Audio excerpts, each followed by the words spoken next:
నమస్తే అన్న, అందరికీ నమస్కారం.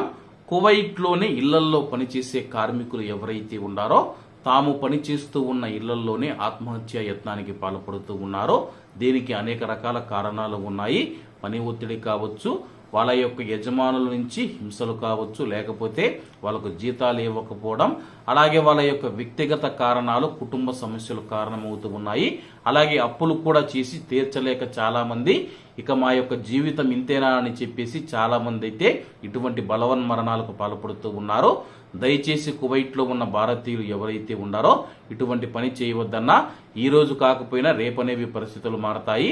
నిత్యం మనం పోరాడుతూనే ఉండాలి. ఏదో ఒక రోజు అయితే మనకైతే విజయం వస్తూ ఉంది. కువైట్లోని గదీం జహరాలో ఒక ఇంట్లో పనిచేస్తూ ఉన్న మహిళ ఎవరైతే ఉన్నారో ఆమె ఆత్మహత్య యత్నానికి పాల్పడింది.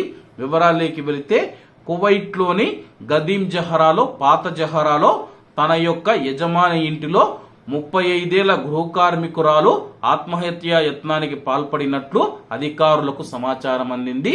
వెంటనే సంఘటనా స్థలానికి చేరుకున్న పోలీసులు ఆమెను చికిత్స నిమిత్తం జహరా ఆసుపత్రికి తరలించామని చెప్పేసి, అలాగే డాక్టర్లు తెలిపిన వివరాల ప్రకారం గృహ కార్మికురాలు ఇంట్లో పనిచేసే మహిళ, ప్రవాస మహిళ ఎవరైతే ఉన్నారో ఆమె చనిపోదామని చెప్పేసి పురుగుల మందు తాగిందని చెప్పేసి వైద్యులు ఆమెకు వెంటనే ప్రథమ చికిత్స అందించడంతో మరియు ఆమె యొక్క ఆరోగ్య పరిస్థితి మెరుగుపడిందని చెప్పేసి, అలాగే ఈ యొక్క సంఘటనకు సంబంధించి ఆత్మహత్య యత్నంగా కేసు పోలీసులైతే నమోదు చేయడం జరిగింది.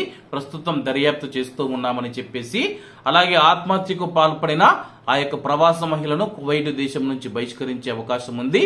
కువైట్ లో ఎవరైనా సరే ఇలా చేస్తే కానీ కువైట్ దేశం నుంచి బహిష్కరిస్తామని చెప్పేసి గతంలో కూడా మనం చూసుకుంటే షేక్ జాబర్ బ్రిడ్జి ఉంది కదా, అక్కడ నుంచి చాలా మంది సముద్రంలోకి దూకి చనిపోయేందుకు ప్రయత్నిస్తే పోలీసులు వాళ్ళను కాపాడి, రెస్క్యూ సిబ్బంది ఎవరైతే ఉన్నారో వాళ్ళు కాపాడి కువైట్ దేశం నుంచి బహిష్కరించిన విషయం అందరికీ తెలిసిందే.